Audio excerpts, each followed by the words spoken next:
துவா செய்தோம். ஒன்றை நீங்கள் ஆழமாக எப்பொழுதுமே உள்வாங்கிக் கொள்ள வேண்டும். நம் மனதிலே எப்பொழுதும் இந்த வார்த்தை இருக்க வேண்டும். நாம் கேட்கிற எந்த துவாவும் வீணாகாது. வாழ்க்கையில் எந்த துவாவும் வீணாகாது. கிடைப்பதற்கு முன்பின் ஆகலாம். கிடைப்பதற்கு இந்த மாதம் கேட்டது அடுத்த மாதம், அல்லது இன்னும் 4 மாதம் கழிச்சு, அல்லது 1 வருஷம், அல்லது 4 வருஷம் கிடைக்கும். வீணாகாது. துவா வீணாகாது. நிச்சயமாக அல்லாஹ் அந்த துவாவிற்கு பதில் தருவான். ஏதோ ஒரு ரூபத்தில் தருவான். ஒன்று கேட்டதை கொடுப்பான், இல்லை என்றால் அந்த துவாவின் மூலமாக நமக்கு வர இருக்கிற ஆபத்தை பாதுகாப்பான். சொல்றி கேட்டிருக்கமா இல்லையா? நிமிஷத்தில் என் தலையே போயிருக்கும். நிமிஷத்தில் அந்த ஆக்சிடென்ட்ல நான் விழுந்திருப்பேன். 1 செகண்ட் தான், எப்படியோ தப்பிச்சேன். அது யாரோ செய்த துவா, அல்லது நாம் வாழ்க்கையிலே முன்னால் செய்த துவா. துவா வீணாகாது. இந்த 10 பேரும் துவா செய்கிறார்கள், யா அல்லாஹ் எங்களை காப்பாற்றி விட்டால் நிச்சயமாக நாங்கள் தலைக்கு 100 திர்ஹம் 100 தங்கக்காசு என்ற வீதத்திலே 1000 தங்கக்காசுகளை உன்னுடைய பாதையிலே நாங்கள் சதக்கா செய்வோம். நீயத் செஞ்சிட்டா, நேர்ச்சி செஞ்சிட்டா செஞ்சிடணும், அதிலே மாற்றம் இல்லை. கிடைச்ச பின்னாடி கொஞ்சம் கம்மியாக கொடுக்கறது, அல்லது கொஞ்சம் தாமதிக்கிறது, அல்லது அது தவணையில் போடுறது, இதுவெல்லாம் தப்பு. நேர்ச்சை என்று செய்துவிட்டால் உடனடியாக அதை நிறைவேற்றிவிட வேண்டும். இது மார்க்கம் சொல்லக்கூடிய ஒரு சட்டம். இப்படி துவா செய்துவிட்டு கொஞ்ச நேரத்தில் பார்த்தோம், எங்கிருந்தோ ஒரு பெரிய பறவை வந்தது. அந்த பறவையினுடைய அழகிலே ஒரு பெரிய இரும்பு கம்பி வைத்திருந்தது. அந்த கம்பி நிறைய நூட்கள் சுத்தப்பட்டிருந்தது. கரெக்டாக நாங்கள் இருந்த அந்த கப்பலில், அந்த சின்ன படகிலே கொண்டு அது போட்டுவிட்டு போயிடுச்சு. எங்களுக்கு கிடைச்சது பெரிய பாக்கியமாக இருந்துச்சு. ஏன்னா நாங்கள் பயணித்தது ஒரு சின்ன படகு. அந்த படகிலே நங்கூரம் கூட இடுவதற்கு எங்களிடத்தில் எதுவும் இல்லை. அதை கொண்டு நாங்கள் கடலிலே நங்கூரமிட்டோம். அங்கும் இங்கும் ஆடிக்கொண்டிருந்த எங்களுடைய படகு ஆட்டமில்லாமல் நிசப்தமானது. எங்களை அல்லாஹ் பாதுகாத்தான். இதோ நாங்கள் கரை வந்து விட்டோம். இப்பொழுது நாங்கள் செய்த நேர்ச்சையை நிறைவேற்ற வந்திருக்கிறோம். இந்தாங்க நபியே தாவூத் அலைஹிஸ்ஸலாமே, 1000 தங்க காசுகள் யாருக்கு தேவைப்படுகிறதோ அதை நீங்கள் செய்யுங்கள், கொடுத்து விடுங்கள் என்று சொல்லிவிட்டு கப்பு சிப்புன்னு போயிட்டாங்க. அந்த 10 வியாபாரிகளும் சிரித்து கொண்டே தாவூத் அலைஹிஸ்ஸலாம் அந்த பெண்ணை கூப்பிட்டாங்க, வான்னு கூப்பிட்டாங்க. நீ தானே கொஞ்ச நேரத்துக்கு முன்னாடி வந்து அரப்புக்க வாலிமுன் அம் ஆதிலுன், உங்களுடைய ரப்பு அநியாயக்காரனா நீதவானா என்று நீங்கள் தானே கேட்டீர்கள். ஆமா, நான் தான் கேட்டேன். அல்லாஹ் உன்கிட்ட இருக்கக்கூடிய இந்த நூல் கண்டையும் இந்த இரும்பையும் தூக்கி விட்டு அல்லாஹ் உனக்கு என்ன கொடுக்க நாடிருக்கான் தெரியுமா? இந்த 1000 தங்க காசை கொடுக்க நாடி இருக்கலாம். இந்த 1000 தங்கத்தை உனக்கு தரத்தான், இந்த 1000 ரூபாயை உனக்கு தரத்தான் அல்லாஹ் அதை எடுத்தான். இந்த வச்சுக்கோ, இதுக்கு தகுதியான ஆள் நீதான், நீதே இதை பயன்படுத்து, உன் பிள்ளைகளுக்கு கொண்டு போய் இதை கொடு, உணவு வாங்கி கொடு, உங்களுடைய வாழ்க்கைக்கு தேவையானதை இதை வைத்து பயன்படுத்திக் கொள் என்று தாவூத் அலைஹிஸ்ஸலாம் அந்த பெண்ணிடத்திலே சொல்லி அனுப்பியதாக ஒரு வரலாற்று செய்தி இருக்கிறது. அன்பு சகோதரர்களே, எந்த காலகட்டத்திலும் இதுதான் மூமியின் நம்பிக்கை. எந்த ஒரு நெருக்கடியான நிலை வந்த பொழுதிலும் கூட நாம் மனம் தளர்ந்து விடக்கூடாது. உறுதியான எண்ணத்தோடு அல்லாஹ் இருக்கிறான் என்ற நினைப்போடு நாம் பயணிக்க வேண்டும் என்பதை தான் இஸ்லாம் அழகாக நமக்கு கற்றுத்தருகிறது. ரசூலுல்லாஹி ஸல்லல்லாஹு அலைஹி வஸல்லம் சொல்வார்கள், அஜபன் லி அம்ரில் மூமின், ஒரு மூமினுடைய விஷயம் எல்லாமே ஆச்சரியமாக இருக்கிறது. இன்ன அம்ரஹு குல்லஹு கைருன், அவர் செய்கிற எல்லா விஷயமே அவருக்கு நலவாகத்தான் வந்து விடுகிறது. வலைஸ தாலிக இல்லா லிமூமின், மூமினுக்குத்தான் அல்லாஹ் இப்படியான ஒரு பாக்கியத்தை தந்திருக்கிறான். என்ன? இன் அசாபத்துஹு சர்ராஉ ஃபஷக்கர ஃபகான கைரன் லா, அந்த மனிதனுக்கு ஏதாவது ஒரு சந்தோஷமான நிகழ்ச்சி நடந்தால், மகிழ்ச்சிகரமான செய்தி நடந்தால் அல்லாஹ் அவருக்கு சுக்ரியா செய்கிறார், நன்றி செலுத்துகிறார். யா அல்லாஹ், நான் நினைத்ததை போன்று என்னுடைய வியாபாரம் போய்கொண்டிருக்கிறது, லாபகரமான நிலை, நல்ல ஒரு முன்னேற்றம், நான் நினைத்தது போன்று உண்டான குடும்ப அமைப்பு, நான் நினைத்ததை போன்று உண்டான என்னுடைய பிள்ளைகளுடைய எதிர்கால திட்டமிடுதல் எல்லாம் சிறப்பாக போயிட்டு இருக்கு. யா அல்லாஹ், உனக்கே எல்லா புகழும், நன்றி. அல்லாஹ்வின் தூதர் சொன்னார்கள், ஃபகான கைரன் லா, அவருக்கு சந்தோஷம், உடனே நன்றி செலுத்தினார், அல்லாஹ் அவருக்கு அதை நன்மையாக மாற்றுகிறான். வைன் அஸாபத்துஹு லர்ரா, அவருக்கு ஏதாவது ஒரு தீங்கு ஏற்பட்டு விட்டால், கவலை ஏற்பட்டு விட்டால், மனதால் ஏதாவது துவண்டு விடக்கூடிய விஷயங்கள் நடந்து விட்டால், ஃபஸபர, அதிலே பொறுமையாக இருக்கிறார், எல்லாம் அல்லாஹ்வுடைய நாட்டம் என்று பொறுமை காக்கிறார். ஃபகான கைரன் லா, அந்த பொறுமை காக்கக்கூடிய விஷயமும் அவருக்கு நன்மையாக மாறுகிறது என்று நபிகள் பெருமானார் ஸல்லல்லாஹு அலைஹி வஸல்லம் அவர்கள் சொல்லித்தரக்கூடிய விஷயத்தை நாம் பார்க்கிறோம். எனவே அன்பர்களே, இன்னைக்கு கவலையினுடைய உச்சகட்டத்திலே மனிதர்கள் வாழ்வதை பார்க்கிறோம். WHO என்று சொல்லக்கூடிய வேர்ல்டு ஹெல்த் ஆர்கனைசேஷன் அது சொல்லுகிறது, உலகத்தில் எது பெரிய நோயாக எது இருக்கிறது, இதய சம்பந்தப்பட்ட நோயா அல்லது புற்றுநோயா அல்லது வேற ஏதாவது ஸ்ட்ரோக் மாதிரி உண்டான விஷயமா கிடையாது. ஸ்ட்ரெஸ் தான் பெரிய நோய், கவலை தான் பெரிய நோய். கவலை தான் எல்லா நோய்களுக்கும் மூலதனம் என்று சொல்கிறது. சிறுவர்களிலிருந்து பெரியவர்கள் வரை கவலையினால் பாதிக்கப்படுவதை பார்க்கிறோம். அப்படிப்பட்ட கவலையில் இருக்கக்கூடியவர்களுக்கு மாணவி ஸல்லல்லாஹு அலைஹி வஸல்லம் எந்த மாதிரியான போதனைகளை தந்திருக்கிறார்கள் என்பதை நாம் கவனிக்க வேண்டும். எனவே கவலை ஒரு மனிதனுக்கு உச்சகட்டமாக கூட கூட நல்ல நிலையில் இருப்பவரும் கூட சில நேரங்களிலே கொஞ்சம் தடுமாறி விடுகிறார் இல்லையா? பெரும் பெரும் பிரபலங்கள், பெரிய பெரிய துறை சார்ந்த வல்லுநர்கள், பெரிய பட்டதாரிகள், அவர்கள் கூட கடைசியிலே தனக்கு ஏற்படக்கூடிய இறுக்கத்தினாலே தன் வாழ்க்கையே முடிக்கக்கூடிய எல்லைக்கு போய் நிற்கிறார்கள். ஆனால் மார்க்கம் அதற்கு ஒருபொழுதும் அனுபவிக்கவே இல்லை. அல்லாஹ் அல் குர்ஆனிலே அழகாக சொன்னான். இந்த வசனங்கள் எல்லாம் நம்முடைய உள்ளத்திலே எழுதி வைக்கப்பட வேண்டிய வசனங்கள்.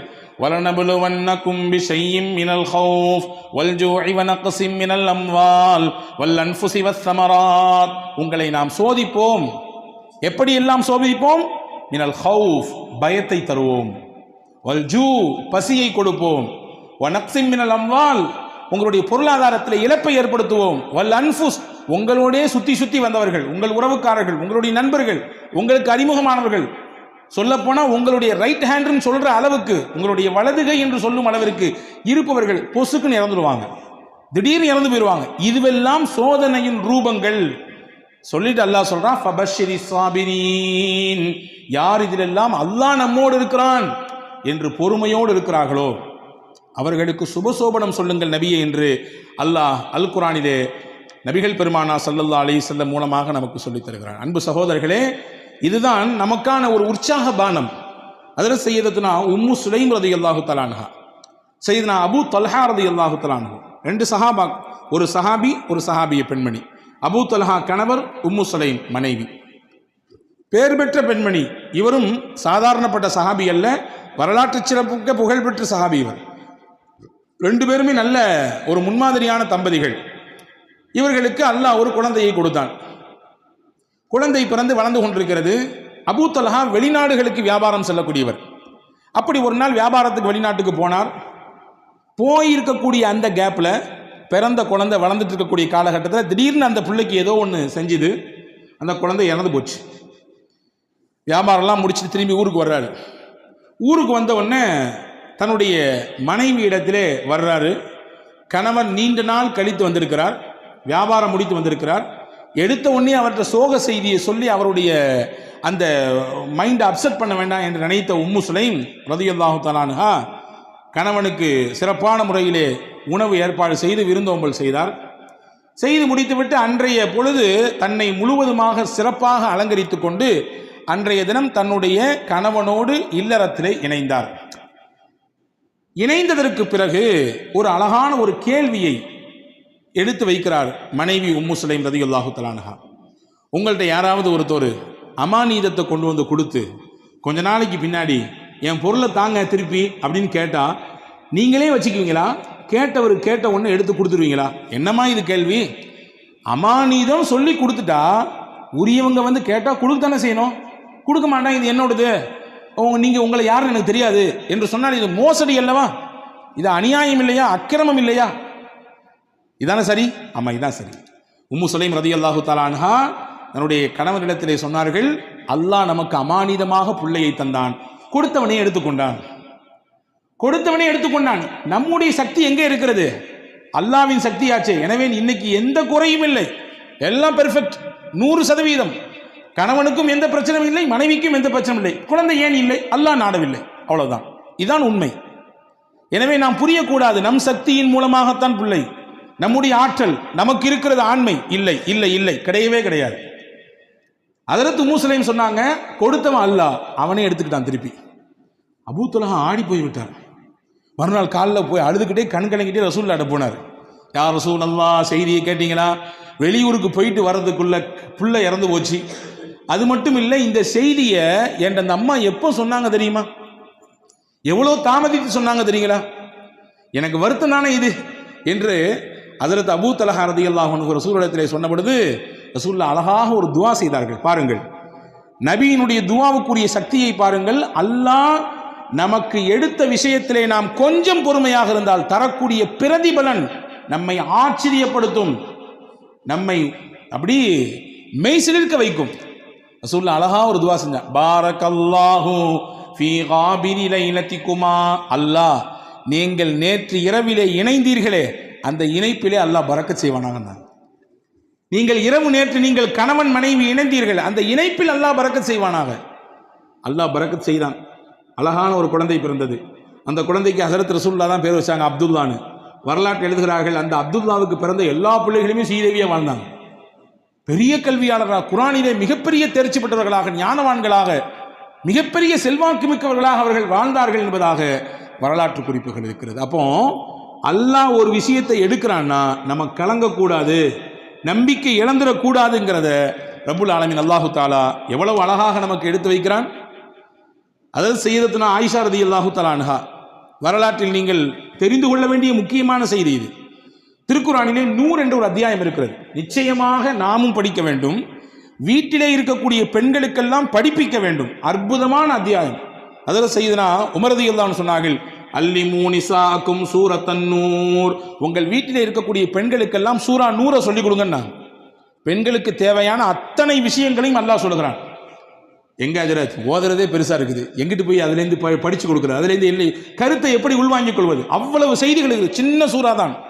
ஒவ்வொரு வீட்டிலும் இருக்கக்கூடிய பெண்கள் வாசிக்க வேண்டிய, பெண்கள் உள்வாங்கக்கூடிய, பெண்கள் தங்கள் வாழ்க்கையில் செயல் வடிவம் கொடுக்க வேண்டிய விஷயங்களை அல்லாஹ் அதிலே பதிவு செய்கிறான். அதிலே முக்கியமான ஒரு செய்தி இருக்கிறது. இஃப்க ஆயிஷா என்று சொல்வார்கள். அல்லாஹு தாலா அதில் சையதுனா முஹம்மது ரசூலுல்லாஹி ஸல்லல்லாஹு அலைஹி வஸல்லம் உடைய துணைவியார் விஷயத்திலே ஏற்பட்ட ஒரு அவதூறு, அந்த அவதூறை களைவதற்காக வேண்டி அல்லாஹ் ஒரு 10 வசனத்தை தந்தான். என்ன அவதூறு நான் பலமுறை உங்களுக்கு சொல்லியிருக்கிறேன், ஞாபகம் இருக்கலாம். நான் ஒரு கோடு மட்டும் போட்டு காட்டுகிறேன். போருக்கு போய் திரும்பி வரக்கூடிய நேரத்தில் எல்லாரும் போய்விட்டார்கள். ஹஜ்ரத் ஆயிஷா அம்மாவட்டும் சுய தேவையை முடிச்சுட்டு வர்றதுக்குள்ளார எல்லாரும் காலி. கடைசியில எல்லாத்தையும் பார்க்கறதுக்காக நியமிக்கப்பட்டவர், ஏதாவது தவறவிடப்பட்டதா என்பதை பார்ப்பதற்கு நியமிக்கப்பட்ட சஃப்வான் மட்டும்தான் இருந்தார். ரசூலுல்லாஹி ஸல்லல்லாஹு அலைஹி வஸல்லம் அன்பு தோழர் சஹாபி ரலியல்லாஹு அன்ஹு. இவங்க ஆயிஷா அம்மாவை கண்டு ரசூலுல்லாஹ்வுடைய துணைவியார் என்பதை உறுதி செய்து தான் வந்த ஒட்டகையை அமர்த்தி வைத்து அதில் மேலே ஆயிஷா அம்மாவை உட்கார வச்சு கீழே பிடிச்சிட்டு நடந்து வந்தாங்க. ஒட்டகத்தினுடைய கயிறை பிடித்து கொண்டு நடந்து வந்தார்கள். மதீனாவுக்குள்ள என்ட்ரி ஆகும்போது முனாஃபிக்கின்கள்லாம் லட்டு சாப்பிட்ற மாதிரி இருந்துச்சு. இந்த நிகழ்ச்சி அல்வா சாப்பிட்ற மாதிரி. என்ன, எல்லாரும் போயாச்சு, முகமது ரசூலுல்லாஹ்வுடைய துணைவியார் மேலே உட்கார்ந்துருக்காங்க, கீழே வர்றது ஒரு அந்நிய ஆண் சஃப்வான். இதை அப்படி முடிச்சு போட்டு, பொதுவாகவே தானே இயல்பு தானே, நல்ல விஷயம் ஸ்லோவாக போகும், அதே கெட்ட விஷயம் அப்படி தாறுமாறா பரவும் இல்லையா, தீயா பரவும். இப்படி தீயாக பரவியது மதீனா முழுக்க. நாயகத்தின் துணைவியார் அன்னை ஆயிஷாவையும் ஹஜ்ரத் சையதுனா சஃப்வான் ரலியல்லாஹுவையும் இணைத்து தப்பு தப்பாக பேச்சு. அல்லாஹ் இந்த நிகழ்ச்சி நீண்ட பட்டியல். அல்லாஹ் இதில் யாரெல்லாம் பங்கெடுத்தார்களோ அவர்களுக்கெல்லாம் உலகத்திலும் சோதனையை கொடுத்தான், ஆகிரத்திலும் நிச்சயமாக அதற்கான வேதனை உண்டு என்று குர்ஆனிலே சொன்னான். இந்த நிகழ்ச்சிக்கு அல்லாஹ் பாடம் சொன்னான். அல்லாஹ் பாடம் சொன்னான், இது இல்ல, ஆயிஷா அம்மா மீது எந்த குற்றமும் கிடையாது, அவங்க பத்தினி, 10 மாத்து தங்கம், அவர்கள் ஒரு தூசு கூட அவர்கள் மீது படவில்லை, அவ்வளவு தூய்மையானவங்க. ஏன்னா தூய்மையானவர்களாக இருப்பதினாலே தான் நாயகத்திற்கு அல்லாஹ் துணைவியாக தேர்வு செய்தான், நாயகத்திற்கு மனைவியாக அல்லாஹ் தேர்வு செய்தான். அல்லாஹ்வால் தேர்வு செய்யப்பட்ட முடிவு அது. எனவே அவர்கள் 100% தூய்மையானவர்கள் அப்படிங்கிறத அல்லாஹ் குர்ஆனிலே 10 வசனங்களை கொடுத்து சொன்னான்.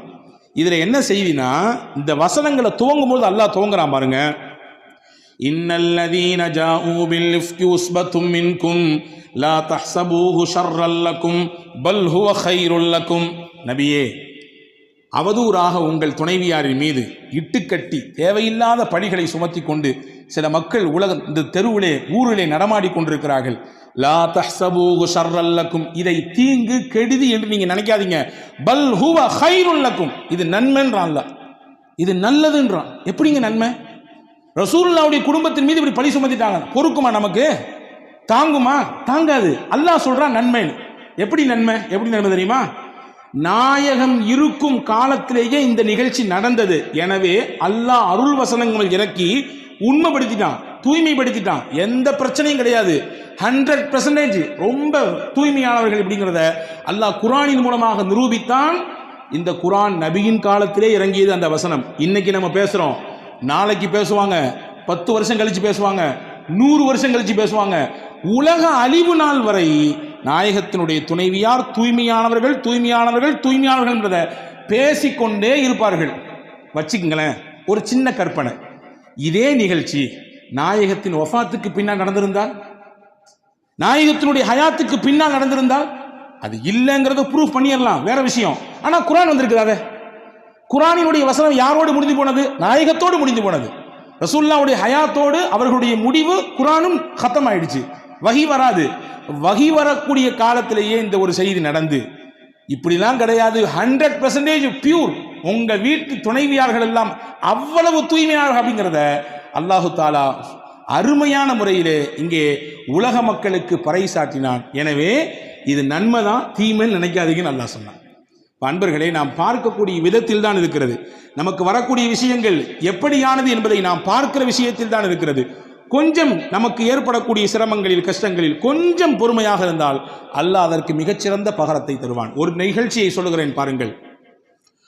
அபூ தல்ஹா ரதியல்லாஹு தஆலா அன்ஹு என்ற ஒரு சஹாபி, நபி உம்மு சலமா ரதியல்லாஹு தஆலா அன்ஹா, அபூ சலமா ரதியல்லாஹு தஆலா அன்ஹா, இவங்க ரெண்டு பேரும் கணவன் மனைவி. அதே நேரத்தில் சிறந்த கணவன் மனைவி. சிறந்த கணவன் மனைவி ஏன் சொல்றேன்னா, நாயகத்திரத்தில் என்னெல்லாம் கேட்டாங்களோ அதெல்லாம் வந்து ரசூலுல்லாஹ்ட்ட கேட்ட விஷயத்தை அப்படியே மனைவிட்டு வந்து அப்படி ஒப்பிச்சிருவாங்க. நல்ல விஷயத்தை ஷேர் பண்ணிக்குவாங்க. இன்னைக்கு எதெல்லாமோ பேசுகிறோம், எங்கெங்க உள்ள விஷயத்தெல்லாம் பேசுகிறோம், குடும்ப விஷயத்தை எடுத்து பேசுகிறோம், மற்ற விஷயங்கள், நல்ல விஷயங்களை நாம் நம்முடைய துணைவியார்களோடு பகிர்ந்து கொள்கிறோமா, அதற்கு குடும்பத்தில் நேரம் வைத்திருக்கிறோமா என்றால் பல நபர்களுக்கு கேள்வியிலே இல்லை என்று தான் வருகிறது, இல்லையா? ஹஸரத் அபூ சலமா நபியிடத்தில் கேட்ட விஷயத்தெல்லாம் வந்து ஷேர் பண்ணுவாங்க. அப்படி ஒரு நாள் ஒரு விஷயம் சொன்னாங்க. ரசூலுல்லாஹ் இன்னைக்கு ஒரு செய்தி சொன்னாங்க. என்ன தெரியுமா சொன்னாங்க?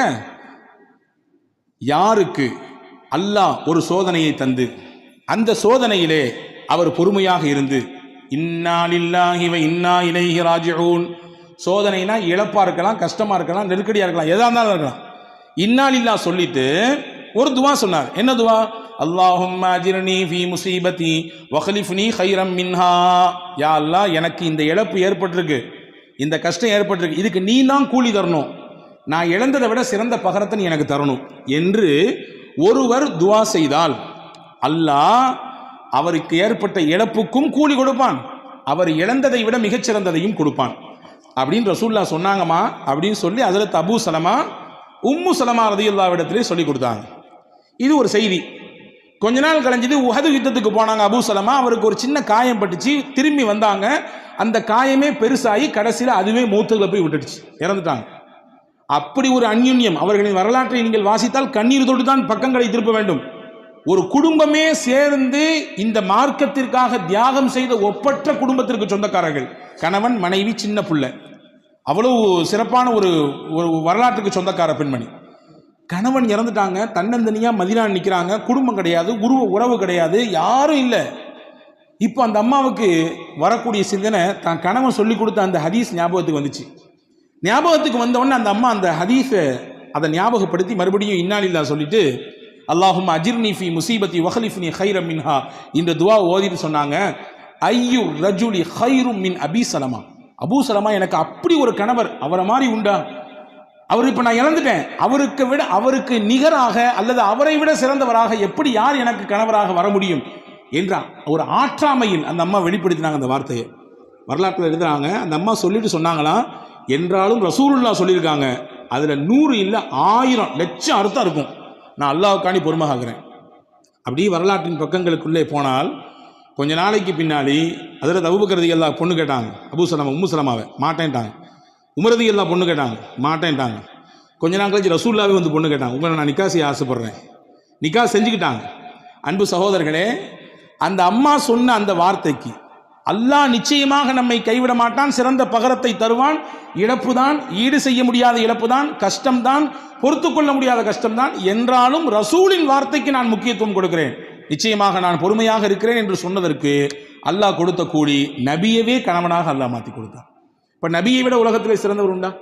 அபூ சலமாவை விட மிஞ்சியவராச்சே பெருமானார் ஸல்லல்லாஹு அலைஹி வஸல்லம். எனவே வாழ்க்கையில் தன்னம்பிக்கை ஒருபொழுதும் இழந்துவிடக்கூடாது. சிரமங்கள் கஷ்டங்கள் வருகிற சமயத்தில் எப்படி ஒரு மனிதன் அதை கையாள வேண்டும், எப்படி தன்னுடைய வாழ்க்கைக்கு அதை அடுத்த கட்டத்துக்கு நகர்த்தி செல்ல வேண்டும், மொத்தமாக மனதால் துவண்டு எதையெல்லாமோ கற்பனை பண்ணிட்டு இப்படிலாம் நடந்துருமா அப்படி இப்படிலாம் நடந்துருமா என்று யோசித்து கடைசியில் இருக்கிற வாழ்க்கையை நாம் சூனியமாக்கிக் கொள்ளக்கூடாது என்பதை மார்க்கம் அழகாக சொல்லித் தருகிறது. ஒரு 10 வயது சிறுவன் நடந்த உண்மை சம்பவம். அந்த சிறுவனுக்கு உடலிலே ஒரு பாதிப்பு. தாய் அழைத்து கொண்டு போகிறார். மருத்துவரிடத்துல போய் எல்லாம் விசாரிச்சா கடைசியில் மருத்துவர் சொல்லியிருக்காங்க, புள்ள புற்றுநோயால் பாதிக்கப்பட்டிருக்காரு. அந்த அம்மாவால் தாங்க முடியல. எப்படி தாங்க முடியும்? 10 வயசு குழந்தைக்கு இப்படி ஒரு பிரச்சனைன்னா. பையன் வெளியே வந்தவனை கேட்டான், என்னம்மா எனக்கு பிரச்சனைன்னு. அம்மா சொல்லிச்சு, ஒன்றும் இல்லடா தம்பி, உன் உடம்புல கொஞ்சம் பூச்சி இருக்காமா, வேற ஒன்றும் இல்லை அப்படின்னு சொல்லிச்சு. அந்த பையனுக்கு ஒரு இயற்கை பழக்கம் இருந்துச்சான், வீடியோ கேம் விளையாடுவான், எதையாவது ஷூட் பண்ணிக்கிட்டே இருப்பான். 6 மாதம் எந்த பிரச்சனையும் இல்லை. 6 மாதம் கழிச்சு மறுபடியும் ஹாஸ்பிட்டலுக்கு வர்றான். வந்த உடனே டாக்டருக்கு ஆச்சரியம், என்ன மிராக்கலாக இருக்குது, ஆச்சரியமா இருக்கு, எந்த பிரச்சனையுமே இல்லை, எல்லாம் பியூரா இருக்கிறான் பையன், ஒரு புற்று கூடிய அந்த அடையாளமே தெரியலையே அப்படின்னு. அப்போ வெளியே வந்தோன்னு அம்மா கேட்டுச்சான், என்னடா தம்பி செஞ்ச நீ அப்படின்னு. நீ தான் சொன்னாலம்மா என் உடம்புல வந்து பூச்சி இருக்குன்னு. நான் வீடியோ கேம் விளாடும் போதெல்லாம் ஷூட்டிங் பண்ணுவேன், ஷூட்டிங் பண்ணும்போது நினச்சிக்குவேன், அந்த என் உடம்புல இருக்கக்கூடிய அந்த பூச்சியை நான் சுடுறேன், அந்த பூச்சியை நான் சுடுறேன் என்று ஒவ்வொன்றாக நினைத்து நினைத்து சுட்டேன் என்று அந்த பையன் சொன்ன பொழுது தாய் உணர்ந்ததாம், எவ்வளவு பெரிய ஒரு வார்த்தை, ஒரு நம்பிக்கை அவனுடைய உடம்பிலே மிகப்பெரிய மாற்றத்தை தந்திருக்கிறது என்று. எனவே அல்லாஹ் இருக்கிறான், எந்த கட்டம் வந்தாலும், எந்த சிரமங்கள் வந்தாலும், எவ்வளவு பெரிய நெருக்கடிகள் கவலைகள் வந்தாலும் அவன் இருக்கிறான் நம்மோடு என்ற எண்ணத்தோடு வாழ்க்கையில் நாம் பயணித்தால் எவ்வளவு பெரிய விஷயங்களையும் எதிர்கொள்ளக்கூடிய சக்தியையும் ஆற்றலையும் வல்ல அல்லாஹ் நமக்கு தருவான் என்பதை தான் மேலே கூறிய நிகழ்ச்சிகளும் நாயகத்தினுடைய வார்த்தைகளும் நமக்கு சொல்லித் தருகிறது. வல்ல அல்லாஹ் அப்படிப்பட்ட உயர்ந்த நற்பாகியத்திற்குரிய சிந்தனையோடு வாழக்கூடிய நற்பாகியத்தை உங்களுக்கும் எனக்கும் எல்லா மக்களுக்கும் அல்லாஹ் வழங்கல் புரிவானாக. ஆமீன். வாஹிரு தஅவானா அல்ஹம்துலில்லாஹி ரப்பில் ஆலமீன். அஸ்ஸலாமு அலைக்கும்.